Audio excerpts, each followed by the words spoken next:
ഓൺലൈനിൽ ധ്യാനം കൂടുന്നവരെയും പ്രത്യേകം സമർപ്പിച്ചുകൊണ്ട് പ്രാർത്ഥിക്കുന്നു. കർത്താവിൻ്റെ കൃപ പരിശുദ്ധ അമ്മയുടെ മാധ്യസ്ഥതയിൽ എല്ലാവർക്കും ലഭ്യമാകുന്നതിന് എൻ്റെ പ്രിയപ്പെട്ടവനെ, നമുക്കറിയാം കൃപ ദൈവത്തിൻ്റെ ശക്തിയാണ്.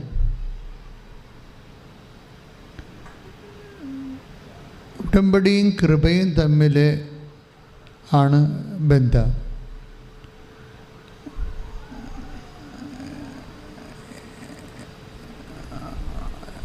നമ്മൾ കാര്യങ്ങൾ എല്ലാം ചെയ്യണത്, എല്ലാ ജീവിത മുന്നേറ്റങ്ങളും നടത്തുന്നത്, ജീവിത ഉത്തരവാദിത്തങ്ങളുടെയും ബാധ്യതകളുടെയും ഒക്കെ നമ്മൾ അതിജീവിക്കുന്നത് പവർ എന്ന ഒറ്റ സങ്കേതം ഉപയോഗിച്ചുകൊണ്ടാണ്. പവർ മീൻസ് ശക്തി. ഇതിൽ ശക്തി ജീവിത മുന്നേറ്റം നടത്താൻ വേണ്ടി രണ്ട് തരം ശക്തികളെ നമ്മൾ ഉപയോഗിക്കുന്നുണ്ട്. ഇപ്പോൾ നിങ്ങളുടെ പഠനം, പ്രാർത്ഥന, പരീക്ഷ, വിവാഹം, മക്കൾ, ജോലി, ഇങ്ങനെയുള്ള എല്ലാ ജീവിത അവസ്ഥകളെ അഭിമുഖീകരിക്കാൻ മനുഷ്യൻ ഉപയോഗിക്കുന്ന സോഴ്സ്, സ്രോതസ്സ് പവർ എന്ന ഒറ്റ സ്രോതസ്സാണ് ശക്തി. ഈ ശക്തി തന്നെ രണ്ട് തരമുണ്ട്. ഒന്ന് മാനുഷികമായ ശക്തിയുണ്ട്. മാനുഷികമായ ശക്തിയുടെ അടിസ്ഥാനം നമ്മുടെ പണം, ആരോഗ്യം, വിദ്യാഭ്യാസം, നമ്മുടെ സ്വാധീന ശക്തി, ഇങ്ങനെ കുറേ കാര്യങ്ങളാണ് മാനുഷികമായ ശക്തിയിൽ. ബുദ്ധിയൊക്കെ മാനുഷികമായ ശക്തിയുടെ ഭാഗമാണ്. ബുദ്ധി ഉപയോഗിച്ചാൽ നമ്മൾ പഠിക്കുന്നത്, ബുദ്ധി ഉപയോഗിച്ചാൽ നമ്മൾ ബിസിനസ് ചെയ്യുന്നത്, ബുദ്ധി ഓർമ്മശക്തിയും കൂടി ഉപയോഗിച്ചാൽ നമ്മൾ ഓർമ്മയ്ക്ക് ശക്തി എന്ന് കൂടി നമ്മൾ പറയും, അല്ലേ? ഓർമ്മശക്തി എന്നല്ലേ പറയേണ്ട ആവശ്യമില്ല, ഓർമ്മയെന്ന് പറഞ്ഞാൽ മതി. പക്ഷേ ഇറ്റ് ഈസ് ബേസിക്കലി അനുഭവ തലത്തിൽ ഓർമ്മ ഒരു ശക്തിയാണ്, ബുദ്ധിയെപ്പോലെ തന്നെ ഒരു ശക്തിയാണ്. കാഴ്ച ശക്തി, കേൾവി ശക്തി എന്നൊക്കെ നമ്മൾ പറയണം, അല്ലേ? കാണുന്നതിന് കാഴ്ച ശക്തി എന്ന് പറയേണ്ട ആവശ്യമില്ല. പക്ഷേ ഹ്യൂമൻലി സ്പീക്കിംഗ് അതെല്ലാം പവറാണ്, ഫാക്കൽറ്റീസാണ്. അതെല്ലാം നമ്മൾ ഉപയോഗിക്കുന്ന ഓരോ കാര്യങ്ങൾക്ക് ഉപയോഗിക്കുന്ന പവറാണ്. ഇനി വയസ്സും പ്രായമാകുമ്പോൾ കാഴ്ച ശക്തി നശിച്ചു എന്നാണ് നമ്മൾ പറയേണ്ടത്. ശക്തി നശിച്ചു, അതൊരു പ്രതിഭാസമാണ്. ശക്തി നശിച്ചു പോവുക. ഇപ്പം ഞാൻ തന്നെ കണ്ണട വെച്ചിരിക്കുകയാണ്. എനിക്ക് കണ്ണട വെച്ചില്ലെങ്കിൽ വ്യക്തമായിട്ട് കാണാൻ പറ്റത്തില്ല. ദാറ്റ് മീൻസ് ചെറിയ അക്ഷരങ്ങളുടെ മേലുള്ള എൻ്റെ സ്വാധീന ശക്തി കുറവാണ്. കേൾവി ശക്തി എന്നാണ് പറയുന്നത്. പിന്നെ മസിൽ പവറുണ്ട്, അല്ലേ? മസിൽ പവർ, മസ്കുലർ ശക്തി, പേശിബലം, എല്ലാം ഒരു ശക്തിയാണ് നമ്മൾ ഉപയോഗിക്കുന്നത്. ബുദ്ധി എല്ലാം ഒരു ശക്തിയാണ്. ഞാൻ എന്താ പറഞ്ഞതെന്ന് വെച്ചാൽ, ഒരു മനുഷ്യൻ അവൻ്റെ ജീവിതത്തിൻ്റെ പ്രതിസന്ധികളെ അഭിമുഖീകരിക്കാൻ ഉപയോഗിക്കുന്ന സോഴ്സാണ് ശക്തി. ഈ ശക്തിക്ക് ഉണ്ടാകുന്നൊരു കുഴപ്പം, ഇത് ഒരു ടൈം കഴിഞ്ഞാൽ അതിങ്ങനെ ക്ഷയിച്ചു വരും.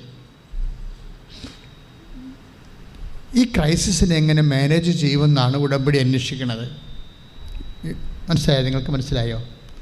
ഈ ശക്തി എന്ത് ശക്തി ആയിക്കൊള്ളട്ടെ. ഇപ്പോൾ കഴിഞ്ഞ ദിവസം ഒരു മനുഷ്യൻ, സഹോദരൻ സാക്ഷ്യം പറഞ്ഞത്, അദ്ദേഹത്തിന് 2 കോടി രൂപ കടം. കഴിഞ്ഞ ധ്യാനത്തെ ഞാൻ ഓർപ്പിച്ചാണ്.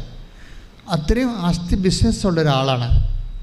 പക്ഷെ പ്രളയം വന്നപ്പോൾ അദ്ദേഹത്തിൻ്റെ ഫാക്ടറി ഒഴുക്കി കൊണ്ടുപോയി. കാര്യം എങ്ങനെ? പുരക്ക് മുകളിലല്ലേ വെള്ളം പോണത്, ഫാക്ടറിക്ക് മുകളിൽ കൂടി വെള്ളം പോയി. അപ്പോൾ 30 അടി 30 മീറ്ററൊക്കെ ഉയരം വെള്ളം ഉയർന്ന പത്തനംതിട്ടയിലാണ് അദ്ദേഹത്തിൻ്റെ ഫേംസ് ഉള്ളത്. അപ്പോൾ അദ്ദേഹത്തിൻ്റെ ഫാക്ടറി നഷ്ടപ്പെട്ടു, ശക്തി പോയി, പിന്നെ കടക്കാരനായി മാറി. അപ്പോൾ ഇങ്ങനെ നമ്മൾ എത്ര ഒരു പവർ ഉണ്ടെങ്കിലും ചില സമയത്ത് നമ്മുടെ ശക്തി പോകും. ഇങ്ങനെ ശക്തി, ആബ്സെൻസ് ഓഫ് പവർ എങ്ങനെ മാനേജ് ചെയ്യാൻ പറ്റും? അതിന് what is the divine provision? ദൈവത്തിൻ്റെ അതിനുള്ള പാക്കേജ് എന്താണ്? അതാണ് ബൈബിൾ അന്വേഷിക്കുന്നത്. ഇൻ കേസ് ഏതെങ്കിലും ഒരു സെറ്റപ്പിൽ നിങ്ങളുടെ ശക്തി പോയാൽ, നിങ്ങളുടെ ബിസിനസ്, ഇപ്പോൾ കഴിഞ്ഞ ദിവസം ജെയ്സൺ തോമസ് എന്ന് പറഞ്ഞൊരാൾ സാക്ഷ്യം പറഞ്ഞു. ജെയ്സൺ തോമസ് എന്നെ അട്രാക്റ്റ് ചെയ്തൊരു സാക്ഷ്യമാണ്. ജെയ്സൺ തോമസിൻ്റെ സാക്ഷ്യം എന്ന് വെച്ച് കഴിഞ്ഞാൽ, അത് മസ്കറ്റിലൊരു ഇൻഷുറൻസ് ബ്രോക്കറേജ് നടത്തുന്ന ആളാണ്. ഈ ഉടമ്പടിയുടെ ഒരു കാര്യം ഭയങ്കര രസമാണ്. മനുഷ്യന്മാരുടെ എല്ലാ ജീവിത മണ്ഡലങ്ങളെയും ഇതിങ്ങനെ ശരിക്കും താങ്ങി നിർത്തുന്നുണ്ട്. പണ്ടത്തെ ധ്യാന കേന്ദ്രത്തിൻ്റെ ഒരു രീതിയല്ല, രോഗശാന്തിയും മദ്യപാനം അവസാനിപ്പിക്കണമല്ല. ഉടമ്പടിയുടെ ഒരു പെർസ്പെക്റ്റീവ് എന്ന് പറയുന്നത് ഓൾമോസ്റ്റ് ഓൾ ഒരു ആധുനിക മനുഷ്യൻ കടന്നു പോകുന്ന സങ്കീർണമായ എല്ലാ മേഖലകളിലും അവൻ്റെ ഒപ്പം നടക്കുന്നു എന്നുള്ളതാണ് ഉടമ്പടിയുടെ ഒരു ബലം എന്ന് പറയുന്നത്. അപ്പോൾ ഈ മനുഷ്യന് ഈ ഇൻഷുറൻസ് ബ്രോക്കറേജ് മസ്കറ്റിലെ കമ്പനി പെട്ടെന്ന് ഫ്ലോപ്പായി. ഇയാളുടെ പോലും ശമ്പളം കുടുങ്ങിപ്പോയി. തലശ്ശേരിക്കാരനാണ്, ശമ്പളം കുടുങ്ങിപ്പോയി. 5 മാസത്തെ ശമ്പളമൊക്കെ കിട്ടാനുണ്ട്. നല്ല മിസ്മാനേജ്മെൻ്റ് വന്ന കമ്പനിയാണ്, നല്ല ഭംഗിയായിട്ട് പോകുകയായിരുന്നു. ഈ തോംസൺ ഓക്കെയാണ്, പക്ഷേ സ്റ്റാഫെല്ലാം പറയുന്നുണ്ട്, സാറേ എങ്ങനെയെങ്കിലും സാറ് ഈ കമ്പനിയുടെ തലപ്പത്ത് വന്നില്ല എന്നുണ്ടെങ്കിൽ സംഭവം കൊളാപ്സ് ആകും കേട്ടോ എന്ന് പറയും. പക്ഷെ തലപ്പത്ത് വരുന്നതിന് ഇയാളെക്കാൾ സീനിയോറിറ്റി ആയിട്ടുള്ള ആൾക്കാർ ആ കമ്പനിയിലുണ്ട്. അവരെ ഓവർടേക്ക് ചെയ്യാൻ ഇയാൾക്ക് പറ്റത്തില്ല. അത് എല്ലാ ഫേംസിനുമുള്ളൊരു ബാധ്യതയാണ്. ആ ഫേംസിൻ്റെ ആദ്യകാലം മുതലേ ഉണ്ടായിരുന്ന കുറേ ആൾക്കാർ എല്ലായിടത്തും ഉണ്ടാവും. അവർ ചിലപ്പോൾ ആ കമ്പനിയുടെ വളർച്ചയ്ക്കൊപ്പം ചിലപ്പോൾ എഡ്യൂക്കേഷനോ എക്സ്പീരിയൻസോ മാസ്റ്ററിയോ ഒക്കെ ഉണ്ടാകത്തില്ല. അത് എല്ലാ കമ്പനികൾക്കും ഉണ്ടാ ശേഷം വേണം. അത് തുടക്കത്തിൽ അത്ര അവർ ഉദ്ദേശിച്ച് കാണത്തില്ല. ചിലപ്പോൾ വരെ ചിട്ടി കമ്പനിയായിട്ട് തുടങ്ങിയ സംഭവമായിരിക്കും, അപ്പോൾ ഉണ്ടായിരുന്ന ആൾക്കാരായിരിക്കും. ഇൻഷുറൻസ് ബ്രോക്കറേജ് ഇൻ്റർനാഷണലായിട്ട് മാറിയപ്പോൾ അതിനാവശ്യമായ ഇൻ്റലിജൻ്റൊക്കെ വേറെ ഒരു മാസ്റ്ററിൽ നിന്നാണ് വരേണ്ടത്. അപ്പോൾ ആദ്യം ഉണ്ടായിരുന്ന ആൾക്കാർക്കുണ്ട്, പക്ഷെ അവരെ മാറ്റാനും പറ്റത്തില്ല. അവിടെ ശമ്പളം തന്നെ 1 കോടി രൂപയാണ് ഒരു വർഷം. അവിടുത്തെ സിഒയുടെ ശമ്പളം ഒരു വർഷം 1 കോടി രൂപയാണ്. ദാറ്റ് മീൻസ് 10 ലക്ഷം രൂപ അടുത്ത് വരുന്നുണ്ടല്ലോ. 10 ലക്ഷം രൂപ അടുത്ത് ഒരു മാസം ശമ്പളം വരുന്നുണ്ട്. 10 ലക്ഷം രൂപ അടുത്ത് ഒരു മാസം ശമ്പളം വരുന്ന ഒരാളെ ഒരു കമ്പനി തീറ്റിപ്പോറ്റിയാൽ എത്ര കാലം കമ്പനിക്ക് സർവ് ചെയ്യാൻ പറ്റും? പറ്റത്തില്ല. അങ്ങനെ ഈ സാധനം ഇങ്ങനെ ഈ റോക്കറ്റ് വിട്ട പോലെ തന്നെ തിരിച്ച് കുത്തണ പോലെ കടലിൽ കുത്തിക്കൊണ്ടിരിക്കുകയും, കടലിൽ കുത്തി ഇയാളുടെ ഇതിൻ്റെ മാനേജിങ് ഡയറക്ടർ സിഒയുടെ താഴെയുള്ള ആളാണ്. അയാളുടെ ശമ്പളം 5 മാസത്തേക്ക് പെൻഡിങ്ങായി, സ്റ്റാഫിൻ്റെ ശമ്പളം പെൻഡിങ്. അപ്പോഴാണ് ഈ സുഹൃത്ത് ഉടമ്പടിയെക്കുറിച്ച് പറയണത്. ഇതാണ് ഞാൻ പറഞ്ഞത്, ഉടമ്പടി അറ്റ കൈയാണെന്ന് പറയാൻ കാരണം എന്താണ്? ഇയാളുടെ ഹ്യൂമൻ പവർ ലോസായി. ഈ കമ്പനിക്ക് ഇനി എത്ര ബുദ്ധിശക്തി ഉണ്ടായിട്ടും കാര്യമില്ല. അവർക്ക് ചിലപ്പോഴും നല്ല CA IAM പഠിച്ച ആൾക്കാരുണ്ടാവും, പക്ഷെ അവർക്ക് എന്നും ശമ്പളം കിട്ടണില്ല. അവരെത്ര ഇൻ്റലക്ച്വൽ കപ്പാസിറ്റി ഉള്ളവരാണെങ്കിലും എഡ്യൂക്കേഷൻ കലിബർ ഉള്ളവരാണെങ്കിലും ഈ കമ്പനിയുടെ അകത്ത് അവർക്ക് സർവൈവിങ് ഇല്ല. അതാണ് ശക്തി പോണെന്ന് പറയണത്.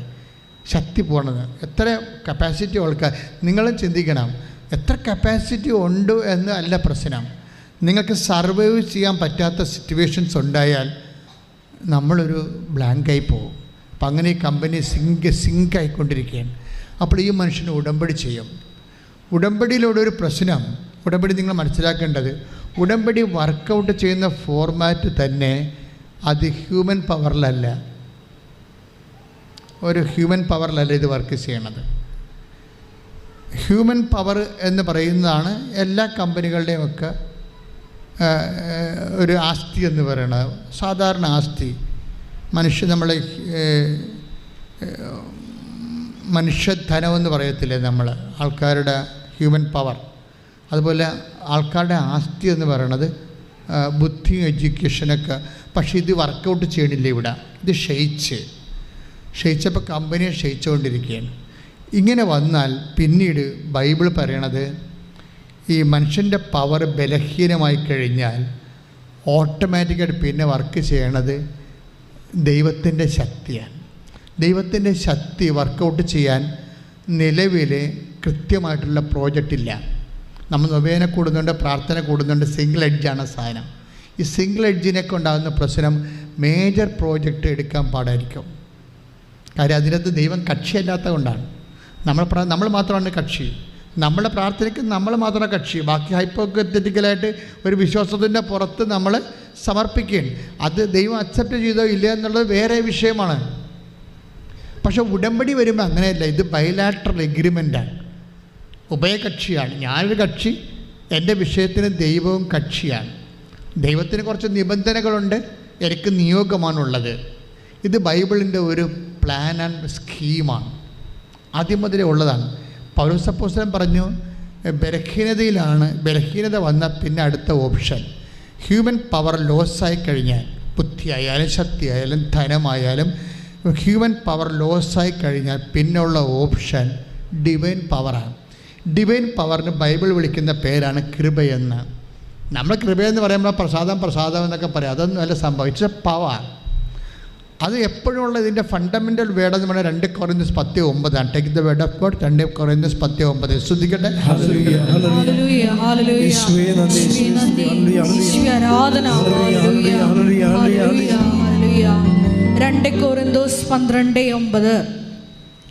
എന്നാൽ അവിടുന്ന് എന്നോട് അരുളി ചെയ്തു. പറഞ്ഞേ, എന്നാൽ അവിടുന്ന് എന്നോട് അരുളി ചെയ്തു, നിനക്ക് എൻ്റെ കൃപ മതി, എൻ്റെ ശക്തി മതി. എന്തെന്നാൽ ബലഹീനതയിലാണ് എൻ്റെ ശക്തി പൂർണ്ണമായി പ്രകടമാകുന്നത്. അപ്പൊ ബലഹീനത വന്നാൽ, ഇപ്പം ജെയ്സൺ തോമസ് എന്താണ്, ഒരു ബലഹീനതയിലാണ്.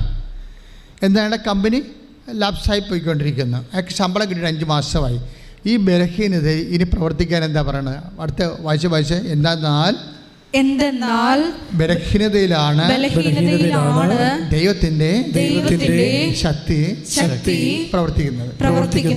ഈ കമ്പനി പൊക്കിയെടുക്കാൻ ദൈവത്തിന്റെ ശക്തി മാത്രമേ ഉള്ളൂ. ദൈവത്തിൻ്റെ ശക്തി വേണമെന്നുണ്ടെങ്കിൽ ദൈവം അത്ഭുതം പ്രവർത്തിക്കണം. സാധാരണ ലെവലിലുള്ളതിന് അത്ഭുതം എന്നല്ല പറയണത്. സാധാരണ അവർ കഴിഞ്ഞുകൊണ്ടിങ്ങനെ മെയിൻറ്റെയിൻ ചെയ്ത് പോകും. പക്ഷേ എക്സ്ട്രാ ഒരു വിഷയം വന്നാൽ ദൈവം അത്ഭുതം പ്രവർത്തിക്കണം. ദൈവം അത്ഭുതം പ്രവർത്തിക്കാൻ ഒരു പ്രോജക്റ്റേ ഉള്ളൂ, അത് ഉടമ്പടിയാണ്. അത്ഭുതം ഈ തോമസിൻ്റെ കമ്പനി രക്ഷപ്പെടണമെന്നുണ്ടെങ്കിൽ, ജെയ്സൺ തോമസിൻ്റെ കമ്പനി രക്ഷപ്പെടണമെന്നുണ്ടെങ്കിൽ മാനുഷികമായിട്ട് ഓപ്ഷൻസ് ഒന്നുമില്ല. പിന്നെയുള്ളത് എന്താണ്? ദൈവികമായ ശക്തി പ്രവർത്തിക്കണം. ദൈവമായ ശക്തി പ്രവർത്തിക്കണം. ദൈവം പ്രവർത്തിച്ചോളൂ എന്ന് പറഞ്ഞുകൊണ്ടിരുന്നൊരു കാര്യമില്ല. ദൈവം അത്ഭുതം പ്രവർത്തിക്കുന്ന ഫോർമാറ്റിലേക്ക് നമ്മൾ വരണം. ദൈവം അത്ഭുതം പ്രവർത്തിക്കുന്ന ഫോർമാറ്റ് എന്താണ്? ബൈബിളിൽ കൃത്യമായിട്ട് പറയുന്നുണ്ട്, അത് ഉടമ്പടിയാണ്. പുറപ്പാടിൻ്റെ പുസ്തകം 34:10. പുറപ്പാട് 34:10. ശ്രദ്ധിക്കട്ടെ. ഹല്ലേലൂയ. പുറപ്പാട് 34:10. അവിടുന്ന് അരുളി ചെയ്തു. അവിടുന്ന് അരുളി ചെയ്തു, ഇതാ ഞാൻ ഒരു ഉടമ്പടി ചെയ്യുന്നു. ലോകത്ത് ഒരിടത്തും ഒരു ജനതയുടെ ഇടയിലും നടന്നിട്ടില്ലാത്ത തരം അത്ഭുതങ്ങൾ നിന്റെ ജനത്തിന്റെ മുൻപിൽ ഞാൻ പ്രവർത്തിക്കും.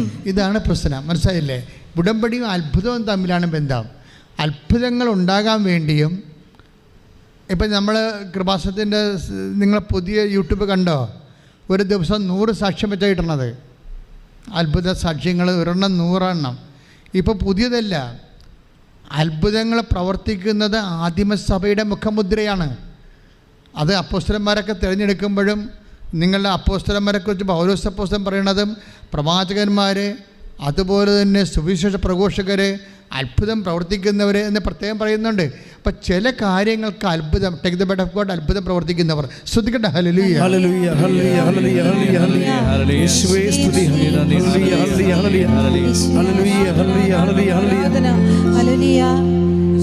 അത്ഭുതങ്ങൾ തീർന്നിട്ടില്ല, അടയാളങ്ങൾ ചോർന്നിട്ടില്ല കാലത്തിൽ, ഈ ലോകത്തിൽ. അത്ഭുതങ്ങൾ തീർന്നിട്ടില്ല, അടയാളങ്ങൾ തോർന്നിട്ടില്ല കാലത്തിൽ, ഈ ലോകത്തിൽ. ദൈവശക്തി കുറഞ്ഞിട്ടില്ല, ദൈവത്തിൻ കൈതാന്നിട്ടില്ല ലോകത്തിൽ, ഈ കാലത്തിൽ. ദൈവശക്തി കുറഞ്ഞിട്ടില്ല, ദൈവത്തിൻ കൈതാന്നിട്ടില്ല ലോകത്തിൽ, ഈ കാലത്തിൽ. 1 കൊരിന്തോസ് 12:28. 1 കൊരിന്തോസ് 12:28. ദൈവം സഭയിൽ ഒന്നാമത് അപ്പോസ്തലന്മാരെയും രണ്ടാമത് പ്രവാചകന്മാരെയും മൂന്നാമത് പ്രബോധകരെയും തുടർന്ന് അത്ഭുത പ്രവർത്തകർ, രോഗശാന്തി നൽകുന്നവർ, സഹായകർ, ഭരണകർത്താക്കൾ, വിവിധ ഭാഷകളിൽ സംസാരിക്കുന്നവർ എന്നിവരെയും നിയമിച്ചിരിക്കുന്നു. അപ്പൊ ഇതെല്ലാം നിയമനമാണ് ശരിക്കും. ഇപ്പൊ സഹായകരെന്ന് പറഞ്ഞു കണ്ടില്ലേ? അപ്പൊ ആദ്യം അപ്പോസ്തലന്മാർ, പിന്നെ പ്രവാചകര്, 4-ാം സ്ഥാനത്താണ് ഈ അത്ഭുതം പ്രവർത്തിക്കുന്നവരും, 5-ാം സ്ഥാനത്താണ് രോഗശാന്തി പ്രവർത്തിക്കുന്നവരും. അതിൻ്റെ കൂടെ തന്നെയാണ് സഹായകർ. സഹായരെന്ന് പറഞ്ഞാൽ എന്താണ്? ഇപ്പം നമ്മൾ തന്നെ ഇവിടെ എന്തുമാത്രം എത്രയോ വർക്കേഴ്സ്, 100 വർക്കേഴ്സ് ഉണ്ട് ഇവിടെ. ശുശ്രൂഷകർ എന്ന് പറയുന്ന കർത്താവിൻ്റെ ശുശ്രൂഷ മുന്നോട്ട് കൊണ്ടുപോകാനുള്ള ക്രമീകരണങ്ങൾ ചെയ്യണത്. 10 ഉടമ്പടിക്കേണ്ട 13 കൗണ്ടേഴ്സ് ഉണ്ട്. ഈ 13 കൗണ്ടേഴ്സ് കൊണ്ട് 4.5 മണിക്കൂർ കൊണ്ടാണ് ഉടമ്പടി പ്രോസസ്സായി എടുക്കുന്നത്. അതിനുള്ളിൽ 100 പേരുടെ സഹായം നമുക്ക് കിട്ടിയാലേ ഇത് നടത്തിക്കൊണ്ടുപോകാൻ പറ്റത്തുള്ളൂ.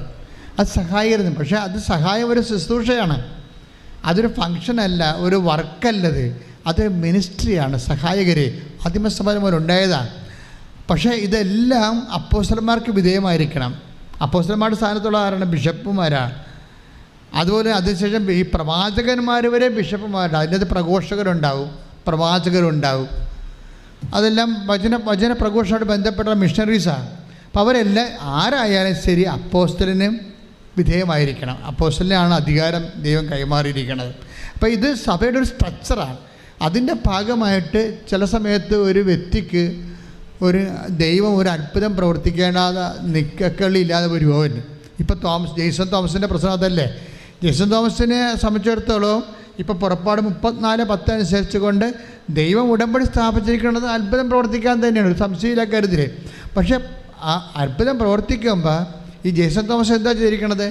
ഉടമ്പടി എടുത്ത ഉടനെ എന്ത് അത്ഭുതമാണ് അവിടെ നടന്നത്? ഉടമ്പടി എടുത്ത് ആ യൂട്യൂബിൽ കിടക്കുന്നുണ്ട്, ആ സാക്ഷ്യം കഴിഞ്ഞ ആഴ്ച ഇട്ടതാണ്. ഈ ജെയ്സൺ തോമസ് കൂപ്പുകുത്തണ തൻ്റെ സീറോയിലേക്ക് പോയിക്കൊണ്ടിരിക്കുന്ന തകർച്ചയെ ബാധിക്കുന്ന കമ്പനി രക്ഷപ്പെടാൻ വേണ്ടി മാതാവുമായിട്ട് മധ്യസ്ഥയിൽ ഉടമ്പടി ചെയ്ത് കഴിയുമ്പോൾ സെക്കൻഡുകൾക്കുള്ളിൽ ഒരാഴ്ചക്കുള്ളൊരു സംഭവം നടക്കും. എന്താണ്? ബർബേഷ എന്ന് പറയുന്ന ഒരു ഗുജറാത്തുകാരനാണ് CEO. അയാളാണ് ഇതിനെ തലപ്പത്തിരിക്കുന്നത്. അയാളുടെ സ്റ്റിയറിങ്ങിലാണ് കമ്പനി പോണത്. അയാൾക്കാണ് 1 കോടി രൂപ ശമ്പളം, ഒരു വർഷമാണ് 10 ലക്ഷം രൂപ വെച്ച് മാസം. അയാൾ ഈ ഉടമ്പടി എടുത്തോടുകൂടി പൊടുന്നനെ രാജിയായി കളയും. പൊടുന്നനെ രാജിവെച്ച് പോകും, ആരോടും ചോദിക്കാതെ പൊടുന്നനെ രാജിവെച്ച് പോവുകയും കമ്പനിക്ക് പിന്നെ ഓഫർ കിട്ടുകയും പെട്ടെന്ന് കമ്പനി ഷൂട്ടപ്പ് ചെയ്തിട്ട് ജെയ്സൺ തോമസ് CEO ആവും. ഇതിൻ്റെ വിഷയം അതാണ്. ഇത് നമ്മൾ നടക്കുന്ന ഒറ്റ ആഴ്ച കൊണ്ട് നടക്കുന്ന അത്ഭുതമാണിത്. അങ്ങനെ ചില ജീവിതത്തിൻ്റെ ചില ഭാഗത്ത് ദൈവം അത്ഭുതം പ്രവർത്തിക്കാതെ വേറെ ഒരു മാർഗമില്ലാതെ വരും. അതുകൊണ്ടാണ് ഞാൻ നിങ്ങളോട് പറയണത്, ദൈവത്തിന് ചെയ്യാൻ പറ്റുന്ന ജോലി ഉണ്ടെങ്കിൽ മാത്രമേ ഉടമ്പടി എടുക്കാവൂ. നിങ്ങൾക്ക് ചെയ്യാൻ പറ്റുന്നുണ്ടെങ്കിൽ നിങ്ങൾ ദൈവത്തെ കക്ഷി ചേർക്കാതിരിക്കണം നല്ലത്. കാര്യം ദൈവത്തിൻ്റെ നമ്മളിൻ്റെ അകത്ത് കക്ഷിയാക്കുമ്പോൾ ഫുൾ ആൻഡ് ഫുൾ ദൈവമായിരിക്കണം. ഇത് മറ്റത് കുറച്ച് നിങ്ങളിലും ആശ്രയിക്കും, ദൈവത്തിനും ആശ്രയിക്കും. ഇപ്പം നിങ്ങൾ പഠിക്കുന്നവരുണ്ടെങ്കിൽ, നല്ലോണം പഠിക്കുന്നവരുണ്ടെങ്കിൽ ദൈവം എൻ്റെ അകത്ത് കക്ഷിയാക്കേണ്ട കാര്യമില്ല. അത് നിങ്ങൾക്ക് ജനറ്റിക്കൽ ബ്ലെസ്സിങ്സ് നേരത്തെ തന്നിട്ടുള്ളതാണ്. സന്താനപുഷ്ടി ഉൽപ്പത്തി 1:28 സന്താനപുഷ്ടിയുടെ പെരുകണം, ഭൂമിയെ കീഴടക്കണം. അപ്പോൾ ജീവിതം ഏത് സാഹചര്യത്തിലാണെങ്കിലും ജീവിതത്തെ കീഴടക്കാനുള്ള ബുദ്ധിയും ശേഷിയും ശേമുഷിയും ഒക്കെ ദൈവം already by birth it is given. അതിന് ജനറ്റിക്കൽ ബ്ലെസ്സിങ്സ് എന്ന് പറയും. ഈ ജനറ്റിക്കൽ ബ്ലെസ്സിങ്സിനെ കവർ ചെയ്തുകൊണ്ട് ഒരു പ്രശ്നം ഉണ്ടായാൽ ആണ് ഉടമ്പടി വരണത് ശരിക്കും. ഇപ്പോൾ കഴിഞ്ഞ ദിവസങ്ങളിൽ ഒരു ബീന എസ് നായർ ഒരു സാക്ഷ്യം പറഞ്ഞു. ബീന എസ് നായർ ആ സാക്ഷ്യമുണ്ട്. എന്താ സാക്ഷ്യം എന്ന് പറയണത്? അവരൊരു ജ്യോതിഷിയാണ്, ജ്യോതിഷം പഠിച്ച ആളാണ്. അപ്പോൾ അവരത് പറയുന്നുണ്ട്, ഞാൻ ജ്യോതിഷിയാണ് എന്ന് പറയും. പക്ഷെ അവരുടെ സാക്ഷ്യം എന്താണ്? അവരുടെ മകന് 1, 2, 3, 136 കല്യാണമാണ് വരണം. 136 കല്യാണം അവരത് പറയുന്നുണ്ട് സാക്ഷ്യത്തിൽ. 136 കല്യാണം വന്നിട്ട് ഒരെണ്ണം പോലും ഒക്കണില്ല. ഇവനിപ്പോൾ എന്നാ പറ്റി? 36 വയസ്സായി. അപ്പം മെരിട്ട് പോയി. 36 വയസ്സെന്ന് പറയുമ്പോൾ യൂറോപ്യൻസാണ് സാധാരണ 35 വയസ്സിൽ കെട്ടണത്, കല്യാണം കഴിക്കണത്. അവരുടെ പഠനവും പ്രൊഫഷനൊക്കെ സെറ്റ് ചെയ്തിട്ട് അവർ ആരെങ്കിലുമൊക്കെ ഇങ്ങനെ ഡേറ്റ് ചെയ്ത് കുറേ ആൾക്കാർക്ക് ഉപേക്ഷിച്ച് അങ്ങനെ അവസാനം ചൂസ് ചെയ്ത് ആരെങ്കിലും ഒരാളെ കല്യാണം കഴിക്കും. എന്തിനും നിൽക്കുന്നുണ്ടാകുന്നത് വേറെ വിഷയം. അത് അവരുടെ കൾച്ചറിൻ്റെ ഒരു വിഷയമായിട്ട് മാറുകയാണ്. പക്ഷെ നമ്മുടെ കൾച്ചർ അങ്ങനെയല്ല. നമ്മുടെ കൾച്ചറിൽ ഇപ്പോൾ 18 വയസ്സ് തന്നെ ആൾക്കാർ കല്യാണം കഴിക്കാൻ തുടങ്ങിയിട്ടുണ്ട് അല്ലേ? പണ്ട് പോലെ ഇവിടെ നിലവിലുള്ള ആചാരമാണ്. അതല്ല ഈ ഏകീകൃത സിവിൽ കോഡ് വേണമെന്ന് ഗവൺമെൻറ് പറയണത്. അതിൻ്റെ ഉദ്ദേശത്തിന് പല ഉദ്ദേശമുണ്ട്. കാര്യം ഇവിടുത്തെ ഒരു പൗരനാകുമ്പോൾ സ്വാഭാവികമായിട്ടും പൊതുവായിട്ടുള്ളൊരു കോഡ് വേണമെന്ന് ഒരു സെക്കുലർ ഗവൺമെൻറ് ആഗ്രഹിക്കുന്നത് സ്വാഭാവികമാണ്. അത് നമ്മുടെ വിഷയമല്ല. പക്ഷേ ഞാൻ പറഞ്ഞു വരുന്നതിൻ്റെ കാരണം ഇവിടുത്തെ കല്യാണപ്രായം ഒരു 24 വയസ്സാണ് ഒരു മിനിമം. ആ മിനിമത്തിൽ നിന്ന് മാറിയിട്ട് മെറിറ്റ് പോവുകയാണ്. How he's losing his merit, that's I am pointing. അതായത് അയാളുടെ മെറിറ്റ് എങ്ങനെയാണ് പോണത്? 24 വയസ്സ് കഴിഞ്ഞ് 25 വയസ്സായി, 26 വയസ്സായി, 30 വയസ്സായി, 31ആയി, 32ആയി, കല്യാണം ഇങ്ങനെ വരുന്നു പോകുന്നു, ഒന്നും ഒക്കണില്ല. 36 വയസ്സായി, 136 കല്യാണങ്ങൾ വരുന്നെന്ന് പറയുമ്പോൾ അവിടെ മെറിറ്റ് 0 മെറിറ്റ് വന്നു. മാനുഷ്യമായി 0 മെറിറ്റായി. ഈ 0 മെറിറ്റായി കഴിഞ്ഞാൽ നമുക്കറിയാമല്ലോ ഉടമ്പടി വർക്ക് ചെയ്യാൻ എങ്ങനെ? Not by merit but by grace. Not by merit എന്ന് പറയുന്നുണ്ട്. മെറിറ്റിനകത്ത് അവിടെ ഒരു സാധനവും ഇല്ല.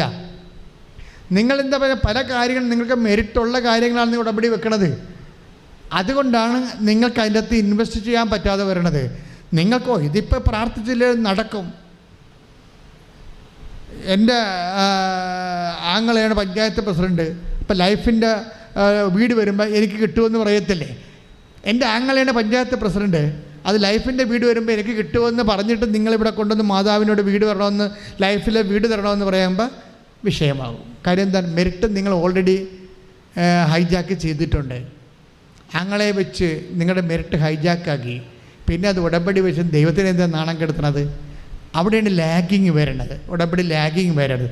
ഇത് 0 മെറിറ്റാണ്. ഇപ്പോൾ ബീന എസ് നായറിൻ്റെ മകനെ സംബന്ധിച്ചിടത്തോളം കല്യാണം എന്ന് 136 കല്യാണം കഴിഞ്ഞു, വന്നു പോയി, കണ്ടിട്ട് ഒന്നിനും ഒത്തില്ല. പിന്നെ അദ്ദേഹത്തിന് 36 വയസ്സുമായി. 0 മെറിറ്റാണ്.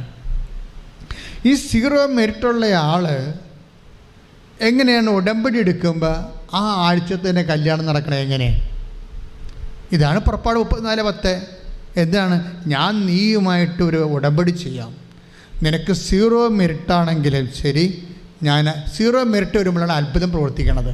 വീണ്ടും വചനം വായിച്ചേ. Not by merit but by grace. Ephesians 2:8. സ്തുതിക്കട്ടെ. ഹല്ലേലൂയ.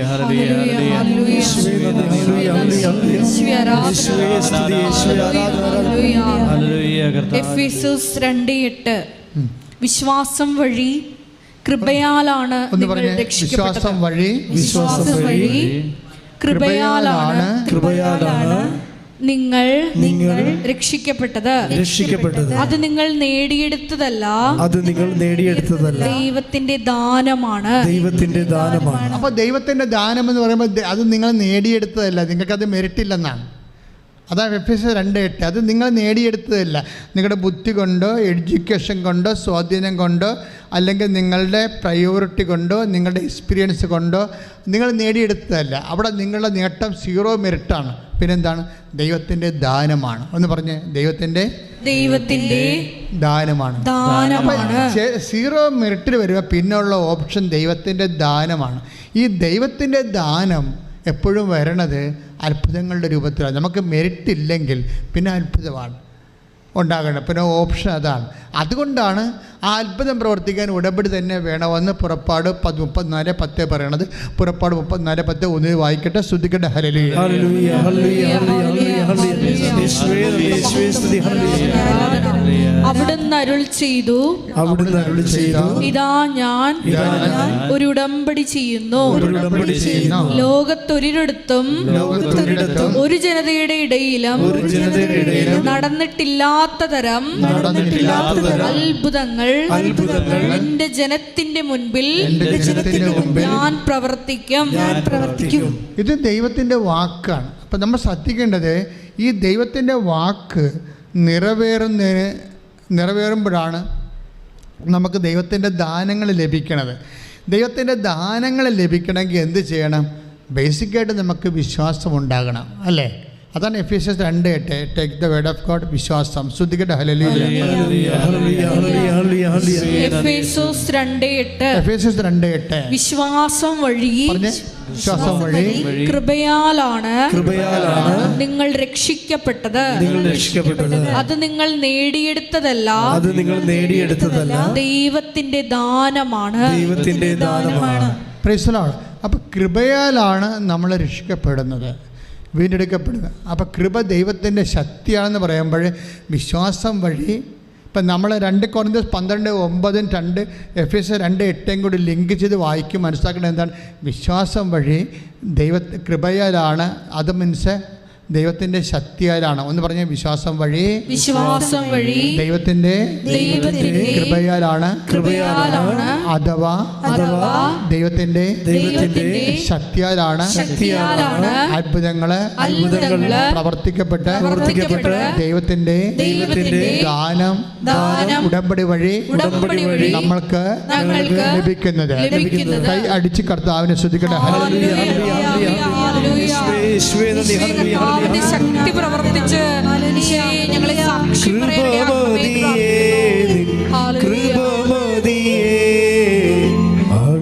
അളവില്ലാത്ത നിൻ കൃപമതിയേ, കൃപമതിയേ, കൃപമതിയേ, അളവില്ലാത്ത നിൻ കൃപമതിയേ. പരിശുദ്ധ പരമദിവ്യകാരുണ്യത്തിന് പരിശുദ്ധ പരമദിവ്യകാരുണ്യത്തിന് പരിശുദ്ധ പരമദിവ്യകാരുണ്യത്തിന്. അപ്പം എഫേസ്യസ് 2:8 വീണ്ടും നമ്മൾ ബേസിക് വേർഡ് ഓഫ് ഗോഡ് ഉള്ളത്. എന്താണ്? വിശ്വാസം വഴി. പറഞ്ഞ് വിശ്വാസം വഴി കൃപയാലാണ് നമ്മൾ രക്ഷിക്കപ്പെട്ടത്. അത് നമ്മൾ നേടിയതല്ല, ദൈവത്തിന്റെ ദാനമാണ്. അപ്പോൾ ദൈവത്തിന്റെ ദാനം നമുക്ക് ലഭിക്കുന്നത്, ദൈവത്തിന്റെ ശക്തി നമുക്ക് ലഭിക്കുന്നത് ഉടമ്പടി വഴിയാണെന്നാണ് പുറപ്പാട് 34:10 നമ്മൾ വായിച്ചത്. ഞാൻ പറഞ്ഞു വരുന്നൊരു കാര്യം, ഈ വിശ്വാസം വഴി എന്നുള്ളത് ആണ് ഇതിൻ്റെ അകത്ത് ഏറ്റവും ടോപ്പായിട്ടുള്ള വേഡ്. വിശ്വാസം വഴി. ഈ വിശ്വാസം ആണ് നമ്മൾ വിശ്വാസം വഴി കൃപയാലാണ്. കൃപ നമുക്ക് ലഭിക്കണത് എങ്ങനെയാണ്? ഫസ്റ്റ് വിശ്വാസം വഴിയാണ്. വിശ്വാസമാണ് ഇതിൻ്റെ ബേസിക് എന്ന് പറയണത്. ഉടമ്പടി ആയാലും ശരി, അതിൻ്റെ ബേസിക് വിശ്വാസം തന്നെയാണ്. പക്ഷേ അതിൻ്റെ കുറച്ചുകൂടി ഈ കള്ളം മൂത്ത് വിനായി ആകണ പോലെ വിശ്വാസം മൂത്ത് വിശ്വസ്തത ഉണ്ടാകും. അത് വേറെ ഒരു സബ്ജക്റ്റാണ്. അത് ഞാൻ വരുന്നുണ്ട്. അതല്ല, ഈ വിശ്വാസം വഴി പറഞ്ഞ് വിശ്വാസം വഴി കൃപയാലാണ് നമ്മൾ രക്ഷിക്കപ്പെട്ടത്. അപ്പോൾ വിശ്വാസം ആണ് ഇതിൻ്റെ അകത്ത് മെയിൻ സബ്ജക്റ്റ്. വിശ്വാസത്തിൻ്റെ കൈമാറ്റം. വിശ്വാസം എപ്പോഴും വരണത്, ആക്ടിവേറ്റ് ആകണത് കൈമാറ്റത്തിലൂടെയാണ്. വിശ്വാസം നമുക്ക് മൂന്നോ നാലോ തരത്തിൽ വിശ്വാസം കൈമാറാൻ പറ്റും.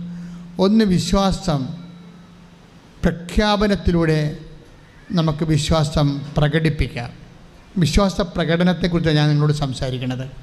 ഇപ്പം എന്താ നമ്മുടെ സബ്ജക്റ്റ് എന്താണ്? എഫേസ്യസ് 2:8 ഉടമ്പടിയുടെ അസ്ഥിവചനങ്ങൾ. എന്താണത്? അത് പറഞ്ഞ വിശ്വാസം വഴി കൃപയാലാണ് നമ്മൾ രക്ഷിക്കപ്പെട്ടത്. അപ്പോൾ ഈ വിശ്വാസം ആക്ടിവേറ്റ് ചെയ്യുന്നത് അതിൻ്റെ പ്രകടനപരത പഠിക്കണം.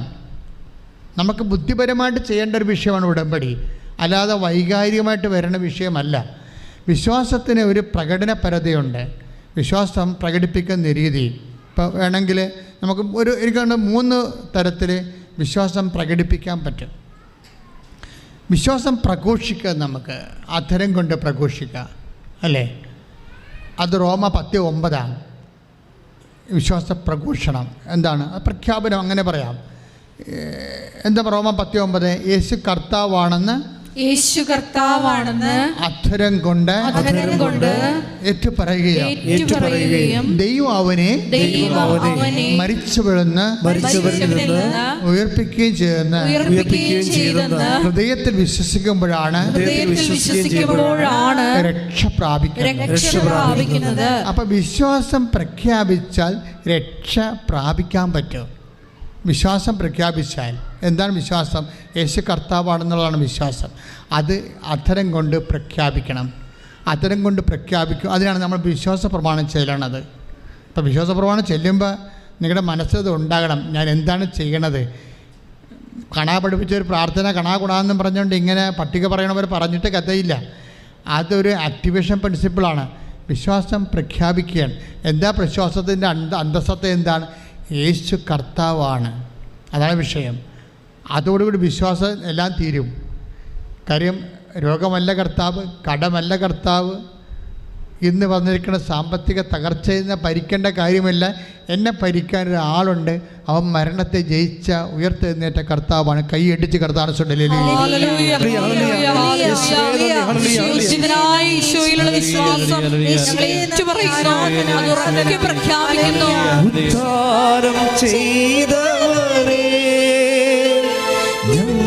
ആരാധിക്കുന്നു, മരണത്തെ ജയിച്ചവനെ ഞങ്ങൾ ആരാധിക്കുന്നു, ഉദ്ധാരം ചെയ്തവനെ ഞങ്ങൾ ആരാധിക്കുന്നു.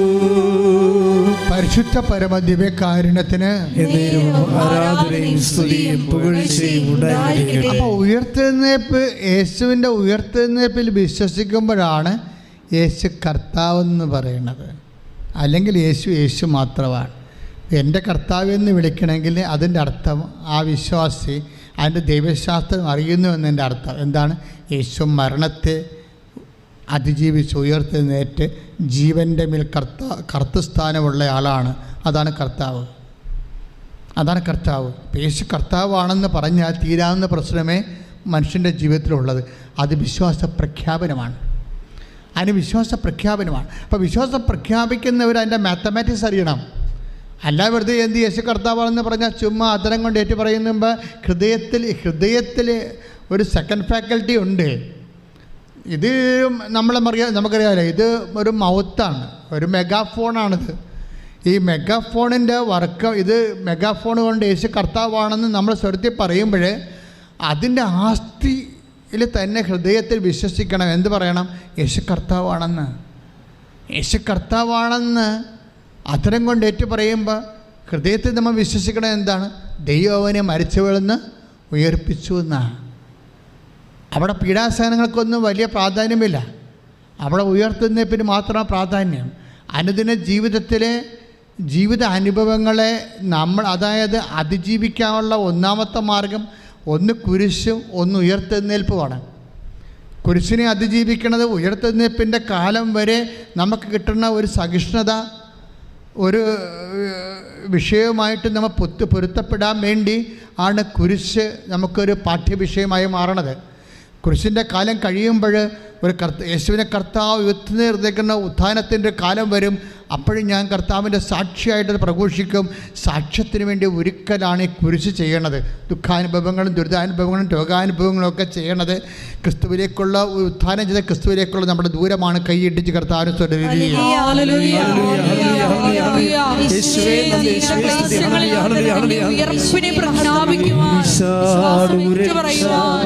കുരിശിലാണു രക്ഷ, കുരിശേ നമിച്ചിടുന്നു, കുരിശാണു രക്ഷ, കുരിശിലാണു രക്ഷ, കുരിശേ നമിച്ചിടുന്നു. പരിശുദ്ധ പരമ ദിവ്യകാരുണ്യത്തിന് എന്നേരവും ആരാധനയും സ്തുതിയും പുകഴ്ചയും ഉണ്ടായിരിക്കട്ടെ. അപ്പോൾ വിശ്വാസ പ്രഖ്യാപനത്തിൻ്റെ മെക്കാനിസമാണ് ഞാൻ നിങ്ങളോട് പറഞ്ഞത്. ഇനി വരാൻ വിശ്വാസം തന്നെ. ഇത് എവിടുന്നാണ് വരുന്നത്? ഇത് എഫേസ്യർ 2:8 എന്താ പറയണത്? വിശ്വാസം വഴി പറഞ്ഞേ, വിശ്വാസം വഴി കൃപയാലാണ് നമ്മൾ രക്ഷിക്കപ്പെടുന്നത്. അപ്പോൾ കൃപ നമുക്ക് ലഭിക്കുന്നതിനും രക്ഷിക്കപ്പെടുന്നതിനും കൃപ ദൈവത്തിൻ്റെ ശക്തിയാണെന്ന് ഓൾറെഡി ഞാൻ പറഞ്ഞു കഴിഞ്ഞു. നമുക്ക് വേണ്ടത് വിശ്വാസമാണ്. വിശ്വാസത്തെ വിശ്വാസത്തിൻ്റെ പ്രകാശത്തിൽ ഒന്നാം ഘട്ടത്തിൽ വരണത് എന്താണ്? വിശ്വാസ പ്രഖ്യാപനമാണ്. അത്തരം കൊണ്ടാണ് നമ്മൾ പ്രഖ്യാപിക്കുന്നത്. ഇനി വിശ്വാസത്തിൻ്റെ പ്രകാശനങ്ങളുണ്ട്. ഇപ്പം നിങ്ങളെ പറഞ്ഞില്ലേ, ഇപ്പം കഴിഞ്ഞ ദിവസങ്ങളിലൊരു സാക്ഷ്യം ഉണ്ടായി, വിശ്വാസ പ്രകാശനം. അതായത് അതും ഇതുപോലെ തന്നെ ടെൻഷൻ എന്നും പറഞ്ഞൊരു വ്യക്തിയാണ്. പുള്ളി വലിയ ഹൈ ബിസിനസ്. പുള്ളിക്കാരുടെ പ്രശ്നം 40 ലക്ഷം കടവാണ്. ഈ ഉടമ്പടിയിലൊക്കെ വരുന്നതെന്ന് വെച്ചാൽ നിസ്സാര കാര്യം. 5 കോടി കടം, 40 ലക്ഷക്കണക്കിന് ലക്ഷക്കണക്കിനും കോടിക്കണക്കിനും കടമുള്ള ആൾക്കാരാണ് ഉടമ്പടി കാലങ്ങളിൽ കൊണ്ടെടുക്കുന്നത്. ടെൻഷൻ്റെ പ്രശ്നം എന്ന് വെച്ച് കഴിഞ്ഞാൽ അദ്ദേഹത്തിൻ്റെ ആപ്പ് നിരോധിച്ച്. ആപ്പെന്ന് പറയുന്നത് അങ്ങനെ കന്നഡ ഡിസൈൻ ചെയ്ത് കന്നഡ ഹോൾസെയിൽ ബിസിനസ് ചെയ്യുന്ന ആളാണ്. അപ്പോൾ ഈ കന്നഡയിൽ നമുക്കൊരു ആപ്പുണ്ടെങ്കിൽ, ഇപ്പോൾ കൃപാസനത്തിന് ആപ്പ് ചെയ്തുകൊണ്ടിരിക്കുകയാണ്. എന്നുവെച്ചാൽ കൃപാസനം ഇപ്പോൾ നമുക്ക് ലൈറ്റൊക്കെ അതിൻ്റെ പേ റിക്വസ്റ്റ് ഉണ്ട്, ഓൺലൈൻ ഉടമ്പടിയുണ്ട്, അതുപോലെ തന്നെ യൂട്യൂബ് ഉണ്ട്, ഫേസ്ബുക്ക് ഉണ്ട്, ടെലഗ്രാം ഉണ്ട്, വാട്സപ്പ് ഉണ്ട്. ഇതെല്ലാം സിംഗിൾ വിൻഡോയിലേക്ക് വരും. അപ്പോൾ ഈ ആപ്പ് ഡൗൺലോഡ് ചെയ്യണമെന്നുണ്ടെങ്കിൽ ഇപ്പം ഡൗൺലോഡ് ചെയ്യരുത്, ഞാൻ പറയാം. അതിനെ കുറച്ച് ലാസ്റ്റ് വർക്ക് ചെയ്തുകൊണ്ടിരിക്കുകയാണ്. എത്ര 1.5 കൊല്ലമായി ചെയ്യണത്, നിസ്സാരമല്ല, കുറേ വർക്കുണ്ട് അതിന്. അപ്പോൾ കംപ്ലീറ്റ് ആപ്പ് ചെയ്യാൻ ഈ ആപ്പ്, ഇയാളുടെ കന്നഡയുടെ ആപ്പ്, ടെൻഷൻ്റെ കന്നഡയുടെ ആപ്പ് ഇൻ്റർനാഷണൽ ലെവലിൽ നിരോധിച്ചു. ഇത് കേസുണ്ടായി. കാര്യം മറ്റ് കന്നഡ കച്ചവടക്കാരൊക്കെ പ്രശ്നം ഉണ്ടാക്കി എന്തോ ചെയ്തിട്ട് അവർ കേസ് കൊടുത്തിട്ട് ഇൻ്റർനാഷണൽ ലെവലിൽ കമ്പനി ആപ്പ് നിരോധിച്ചു. ആപ്പ് നിരോധിച്ചവരുടെ കന്നഡ ബിസിനസ് തകർന്ന. ആപ്പ് നിരോധിച്ചു കഴിഞ്ഞാൽ പിന്നെ അയാൾ തന്നെ ഡിസൈൻ ചെയ്യണേ കന്നഡയെ. അപ്പോൾ അത് ആപ്പിലാണ് ഇടണത്. അതാണ് ആൾക്കാർ ഡൗൺലോഡ് ചെയ്തിട്ട് കന്നഡ റീറ്റെയിലായിട്ട് എടുക്കുന്ന ആൾക്കാരില്ലേ, അതാണ് അവർ ആപ്പ് ഡൗൺലോഡ് ചെയ്തിട്ടാണ് നോക്കണത്. അതിൻ്റെ ഡിസൈൻ നോക്കിയിട്ട് ഇപ്പോൾ നമുക്ക് എല്ലാം ഡിസൈൻ നമ്മളറിയുന്നില്ലെന്നേ ഉള്ളൂ. നമ്മളിങ്ങനെ കണ്ടൊക്കെ വെച്ച് നടക്കും. ഇവരെല്ലാവരും എപ്പോഴും അപ്ഡേഷനുണ്ട്, ഡിസൈനിൽ അപ്ഡേഷനുണ്ട്, എല്ലാത്തിനും ഉണ്ട് അല്ലേ? ആഭരണങ്ങൾക്ക് ഇല്ല, വാച്ചിന്, എല്ലാത്തിനും ഡിസൈൻ അപ്ഡേഷനുണ്ട്. അപ്പോൾ അപ്ഡേഷൻ എല്ലാം ആപ്പ് വഴിയാണ് നടക്കുന്നത്. പക്ഷേ ആപ്പ് നിരോധിച്ചു. ആപ്പ് നിരോധിച്ചതോടുകൂടി ഈ ടെൻഷൻ ശരിക്കും ടെൻഷനിലായിപ്പോയി. കാര്യം പിന്നെ കച്ചവടം ഇല്ലല്ലോ, എല്ലായിടത്തും കച്ചവടം പെൻഡിങ് ആകുകയും അയാൾക്ക് കടം കിട്ടാനുള്ളവർക്ക് കൊടുക്കാൻ പറ്റാതെയും സെയിലെല്ലാം മരവിച്ചു പോയി. തൃശ്ശൂർക്കാരനാണ്. അപ്പോൾ സെയിലെല്ലാം മരവിച്ചു. 40 ലക്ഷം ഇൻട്രസ്റ്റോടുകൂടി കടത്തിലായി. അപ്പം ജീവിതം പൊങ്ങാൻ വേറെ ഒന്നും വേണ്ടല്ലോ. 40 ലക്ഷം ഇൻട്രസ്റ്റോട് കടത്തിലായപ്പോൾ ജെയ്സൺ പിന്നെ എന്താ ചെയ്യണത്? ഉടമ്പടി ആശ്രയിക്കാൻ, ഉടമ്പടി ചെയ്യാൻ. അതാണ് ഈ ഉടമ്പടി ചെയ്യുമ്പോൾ ജെയ്സൻ്റെ ഈ കന്നഡ ആപ്പ് നിരോധിച്ച കന്നഡയ്ക്ക് എന്നാ സംഭവിക്കണം നമ്മളറിയണം. നമ്മൾ എപ്പോഴും ദൈവത്തോട് പറയുന്ന എനിക്ക് തോന്നുന്നത് ദൈവത്തോട് പ്രത്യേകിച്ചൊന്നും പറഞ്ഞു കൊടുക്കാതിരിക്കാൻ നല്ലത്.